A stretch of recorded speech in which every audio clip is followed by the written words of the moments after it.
I'm Owen Bigland. This is the Inside Edge video blog. Okay, I think I've told you guys, as a requirement to keep my license, every 2 years is our license renewal. I have to take a number of courses from the Vancouver Real Estate Board every 2 year cycle. And it's great. You know, a lot of these classes are on tenancy law and, you know, marketing homes. And we have to take a legal update course every 2 years. We have to take one on FinTrack and money laundering and all that good stuff. But I've talked in passing about some of these classes that I take, including one that's been around for a while called Selling Tenanted Occupied Properties, or STOP. And it's a very popular course at the board, and one that I recommend all realtors should take, especially when you're getting first into the business in your first year or so. You should definitely take that course, especially if you're selling condos in downtown Vancouver, where we have a lot of homes that are tenant occupied, and you're trying to list and sell those. One other thing I would tell you guys, I've talked about this before, you know, I would not sell a tenanted property or even consult a realtor on selling tenanted properties or getting the tenant out unless that realtor owned rental property themselves. They're a landlord. This is so critical on knowing the ins and outs of tenancy. It is incredibly complicated. It gets more and more complicated every single year. I'll get to that in a minute. So, cut to the chase here. The Real Estate Board just added another more advanced class on this that I took last week on selling tenanted properties and the minefield that it is and the dangers and things you have to look out for. And it was really good class. Even, you know, I consider myself an expert in this field. Even I learned a couple of new things on this that I'll tell you about in a minute here. But this, how many times have I harped on this, guys, selling tenanted properties? It is so serious now that the board has just added another all-day class on this. Now, I'll give you my takeaways from the whole day class, and I've talked about this before on my blog here. It gives you a whole bunch of case studies on here, and you can go, I think, online with a lot of this. You can go into the Real Estate Council of BC. You can go into the, you know, a bunch of government websites now that have these cases that are currently before the courts regarding realtors and the landlord and the tenant and some of the pickles these guys get themselves into and the tens of thousands of dollars to get yourself out of these situations. But the long and the short of it is this, and I've talked about many times before. So many of these disputes that are in the courts right now could have been so easily prevented by doing a couple of things. The first thing is, and I've talked about this, as a landlord of over 30 years, something my dad taught me, your relationship with your tenant, landlord to tenant, is everything. I've told you guys, touch wood, I have never had a dispute. I haven't even had even a disagreement with any of my dozens and dozens of tenants I've had over the last 30 plus years, ever. My father hasn't either. And to my recollection, none of my clients, I've dealt with hundreds of investor clients over the last 15 years. I'm not aware of any major problems because I'm in touch with these guys all the time. The reason for that is I've often said, I treat my tenants like gold. They're the goose that keeps laying the golden eggs for me. And you want to have a good relationship. It starts by properly screening your tenants. And this is something that I've noticed, and I'm going to talk something about here. Not all cases, but most of the time when I get involved and someone tells me, oh, and I want to sell a property and I've had problems with the tenant, we're okay now, but we're going to get the tenant out, or we've got to sell it with the tenant in it.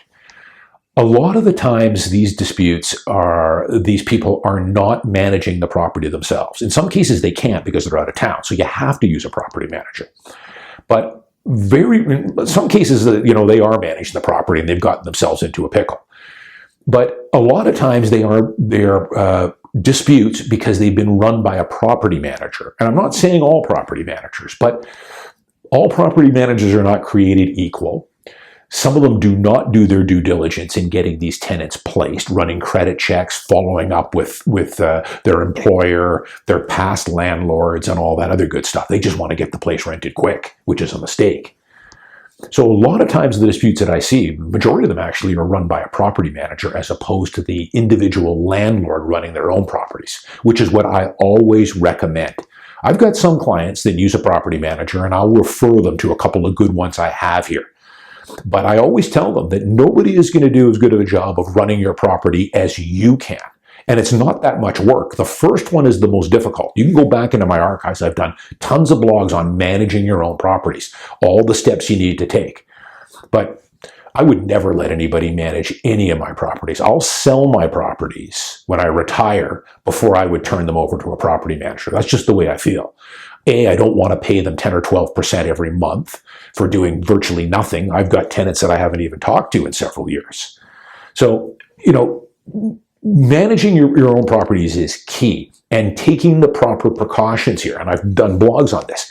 Always running a credit check is the first one. The second one is always checking their references in here. It takes 5 minutes. Call their employer that they have listed on the application. Ask them about, is he okay? How long has he been with you? Make sure what he's telling you, the tenant, prospective tenant, matches what the employer is.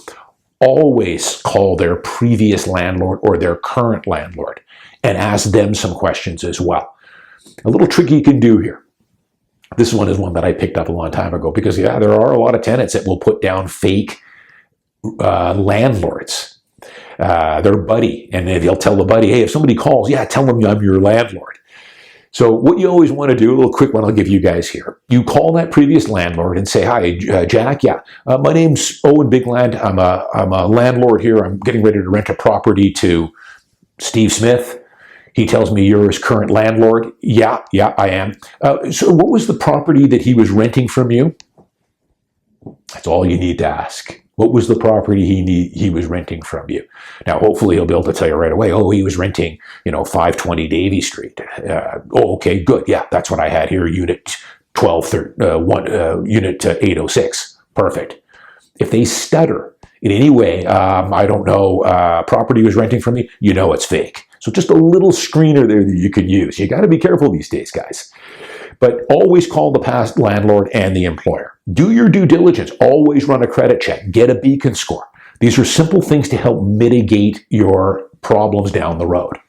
Because so many of these case studies that I heard in this course were bad tenant landlord relationships. And so many of these never needed to happen in the first place. So, the other final thing I'll say is, I've had a few tenants that have not treated me the same way I've treated them. At least I didn't think so. I had one 3 or 4 years ago. He had moved in. 6 months later, he was on a 1-year lease. 6 months later, he called me up and said, "Oh, and I'm taking a job transfer." He called me in the middle of the month and said, "I need to be out in 15 days. Hey, I apologize. I'm not giving you the proper, I'm still under a 1-year lease, and I'm not giving you the full clear month's rent, notice." But you treat these situations okay. Don't add fuel to the fire here. I said, okay, no problem. Give me a couple of days next week so I can show it. I should be able to get a tenant in there before the end of the month, for the following month. So you want to, keep on good terms with these people, because as a landlord, you have to, even if he doesn't give you the proper 30 days notice, you have to do what's called mitigate your damages. It means you can't just sit back and say, hey, you still got 6 months left on your lease and you're not giving me 30 clear days. You have to mitigate those by saying, okay, let me try and get another tenant. As it turns out, this was a fantastic unit, as all my units are. And I was able to get a tenant in there the following week for the next week, show it, get a tenancy agreement signed for 3 weeks down the road. No problem. Everything worked out fine. But there were some cases here that I saw in our case studies here where the landlord tried to not mitigate damages, try and hold them to the rest of that lease, and didn't bother trying to get a tenant. You're just asking for trouble there that you don't have to get into. Mitigate your damages, work with your tenant. Final thing I'll just tell you guys, one quick thing here, one of the things I learned. Did you know that if you buy 4 properties or more, so if you go to a pre-sale center, and there are these people out there that buy 4, 5, 6 units, 1 bedrooms or studios, when you go to sell those homes, you have to file a disclosure statement because you are now considered a developer if you own 4 units or, sorry, I think it's 5 units or more. It's either 4 or 5. It might be 5 units or more. You have to file a disclosure statement. So keep that in mind. There was a bunch of cases where people bought 5 studio apartments in a strata. Down the road, like 10 years later, tried to sell them off one at a time. It is a lot of work getting a disclosure statement. It can cost you tens of thousands of dollars per unit to sell those, because now you are considered a developer if you own 5 units or more. I think it's 5 units or more. I'm Owen Bigland. As always, thanks for watching. I'll see you next week.